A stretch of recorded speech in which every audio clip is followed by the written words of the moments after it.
Slips. First off, we have Karen Wolfe.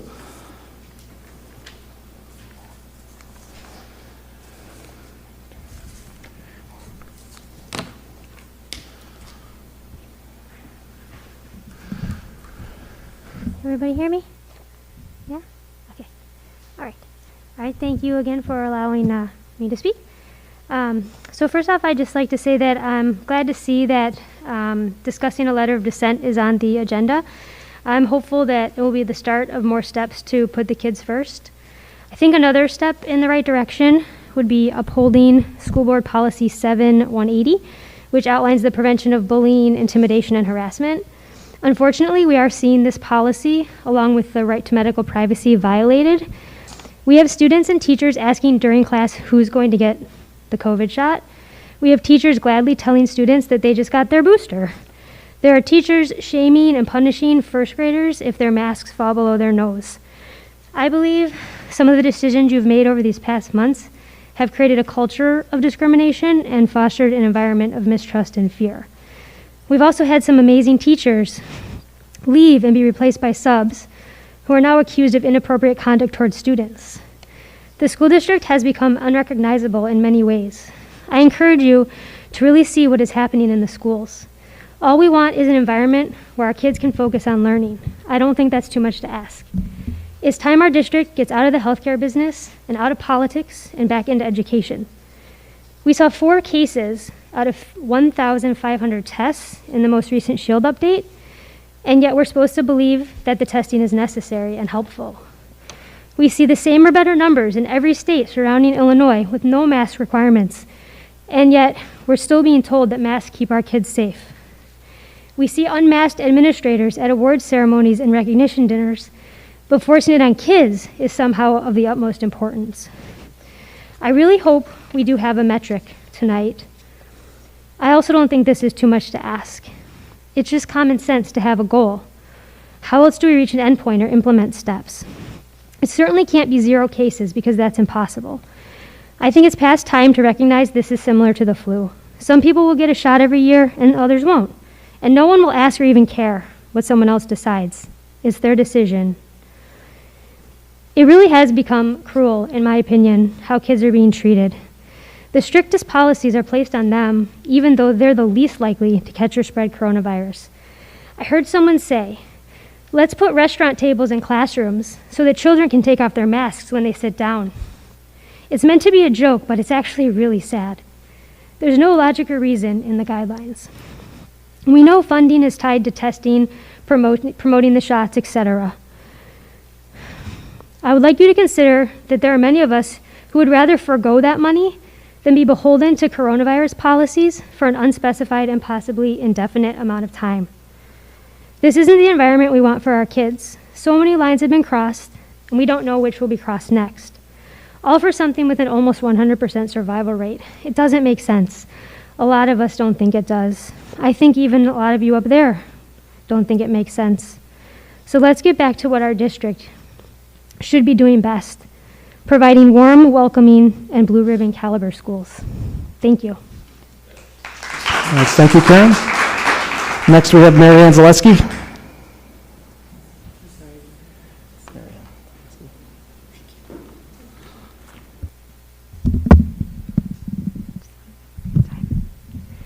Good evening. Can you hear me? Tonight I'd like to discuss the public discussion of one's vaccination status in a classroom setting. 2 days ago, my 5-year-old daughter informed me about her teacher receiving her booster shot over the weekend, but then she went on to tell me how she needs to let her teacher know when she gets the vaccine as well. I'll repeat that. My 5-year-old informed me that she needs to let her teacher know when she receives the vaccine. She's 5. One would think that as a 5-year-old, she would be learning about phonics, coloring inside the lines, or just learning to love learning. One would think that her teacher's vaccination status, or my daughter's vaccination status, should not be a topic of conversation, but it was this week. And I'm here to talk about that. As some of you may remember, I actually made the difficult decision earlier this year to pull my children to private schools back in the spring based on the lack of transparency in planning that I saw in this district. If my child is having this conversation in a local private school, just like one of your other parents just said, this conversation is happening in your D25 schools as well. And I'm wondering what you, as a district or superintendent, are proactively doing about it. Is it ethical for teachers to talk about their personal health choices in a classroom setting? Is it legal for teachers to ask students about their personal health choices? As a certified teacher, I know the answer is no. Kids are sensitive. Kids are vulnerable.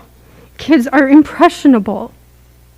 What a teacher says or does in a classroom has an impact on what a child thinks or feels. If a teacher celebrates or glorifies the students who got their vaccine, what does that communicate to the children who may not have received it for whatever reason? Will those children feel inferior? Will they feel ostracized, anxious, depressed? Is that how we want our children to feel? What kind of classroom environment will that create, if not a divisive one? When I was a teacher, not once did I share my status, whether I received my flu shot or HPV vaccine. Not once did I ever ask my students for their personal health information. Not only are those questions not professional, they're not appropriate. And the answers to them are none of my business. It doesn't matter. It doesn't stop me from being a good teacher. So, Dr. Bynum, I know my time is about up, but I wanted to ask you, please, I don't know what your plan has been for this, but I'm going to please ask on behalf of children, and not just mine are elsewhere, but other children across this district. Please find a plan for addressing this issue now, before it becomes more serious for students.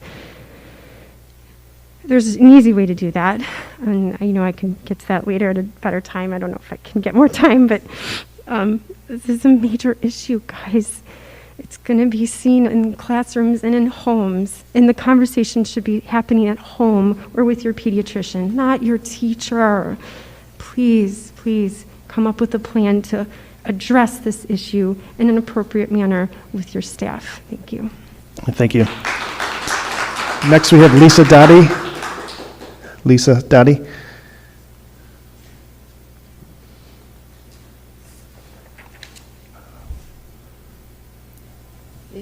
Lisa Dottie. No, okay. Hearing nothing, I have Christy Withrow. Sorry. Christy Withrow.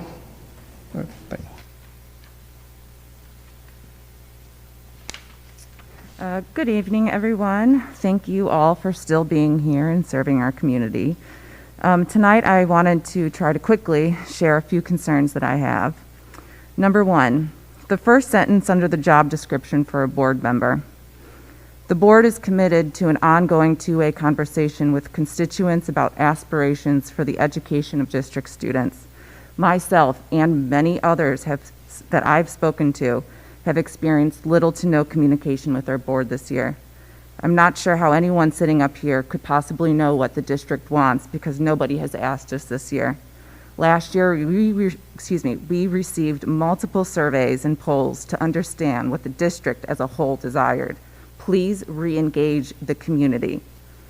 Number two, ongoing medical and health services offered at our schools are creating a culture where sharing medical information with each other is being normalized. I feel it's beginning to create unacceptable conditions. When you bring health services into the school setting, with it comes conversations, questions, photos, Snapchats, all of it.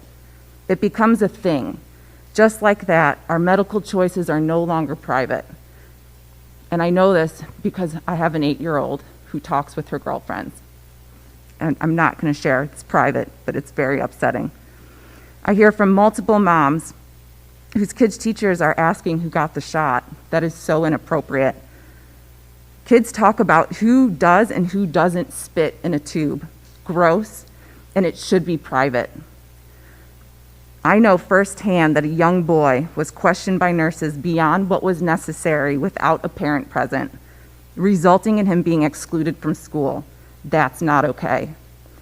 Continuing to provide medical and health services in our school distract from what the kids are there to do, learn. I aspire for my child to go to public school to get an education and only an education. Finally, I understand why we have the test to stay. I get it. It's to keep the kids in school. But I urge you, before you sign that agreement tonight, to continue that testing to stay in our schools all the way through the end of June. Please ask the parents if they actually want it in the schools past December 31st. Everyone will have had a chance to get a shot. They can get tests outside of school. It's creating a culture that I do not want for my child. And 3, please do not hold any more vaccine clinics at our schools. There are 15 locations within 5 miles of here. I had no problem finding an appointment at the 5 random locations I selected an hour before this meeting. Right now, this vaccine is just as acceptable or accessible as the flu shot. It has been in the past for this age group. I fully support kids getting the vaccine. However, I do not support them being administered at school. I feel very strongly about this after speaking directly with the school in Niles regarding appointments during school hours that followed the IDPH's new rule that allows kids to be vaccinated without a parent present. That scares the shit out of me. And the board's responsibilities and your governance includes holding the district accountable for avoiding unacceptable choices, conditions, and activities. Clinics at school during school hours without parents present are unacceptable activities, in my opinion. I hope to God our district does not follow suit. Thank you. All right, thank you. Next, we have Angelica Babich.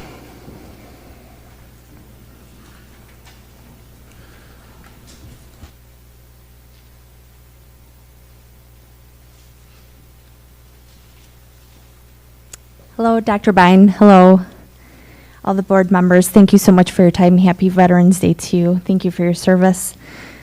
I know we're all parents here in this room. We're all going through a tough time.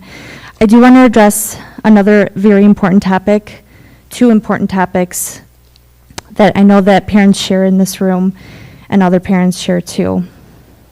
I would like to know what the future strategy plan for diversity, equality, and inclusion is in our school district. And I would also like to talk about some book recommendations for our kids through our district.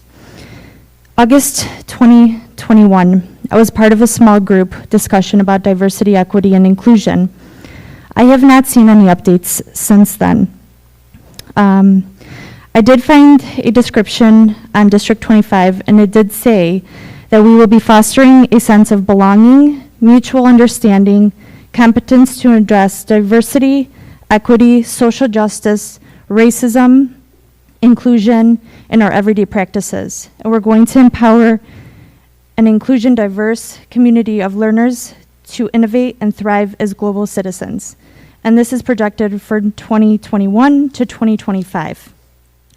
Us parents would like to be informed of what this means. We would like to know what kind of books are going to be presented to our kids. We would like to know what kind of literature they're going to have. We would like to know what videos are going to be shown to our children. We would like a little bit more communication, please. The other topic of conversation is the book recommendations. I'm trying to get ready for Thanksgiving week, and for Christmas week, we're going to have a lot of time for our children to have a break. So I went through the district website and looked at some book recommendations, and I was actually quite appalled when I found, and I'm just going to name the top 3 that I found. One is called Heroin. It was about a softball player that is addicted to painkillers, and she's addicted to it. That was one of the recommendations. The second recommendation for our children to read was Will My Cat Eat My Eyeballs? And it was about a mortician that answers the question about what happens to our bodies when we die.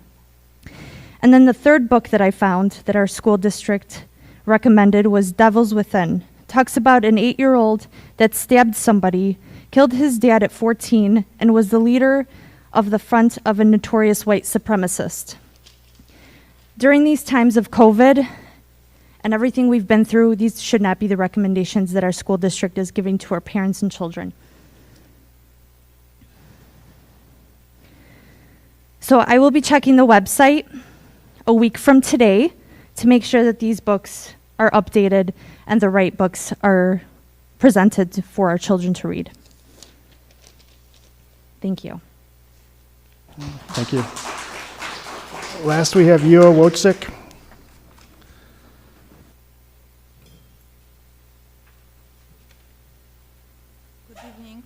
Good evening. I like to speak from my personal experience. I was born and raised in a communist country that regained its freedom. I am proud of my heritage. It has taught me life-saving lessons, how to recognize evil, how to think for myself, how to take risks, and how to have enough courage to say, I do not consent to something that is not right. There is nothing good about coercion, and I will never let anyone take away my freedom because of the greater good. Freedom is for the greater good. A mask exemption in the form that is being offered by the district is not an option for me. I really don't know what is more humiliating to a child, a mask or a shield. When I talked to the lady who handles those exemptions, she informed me of another option I have, homeschooling. That's just great how the school district is trying to retain students by saying this. Yes, I know homeschooling is a choice. You know what I choose? I choose to fight.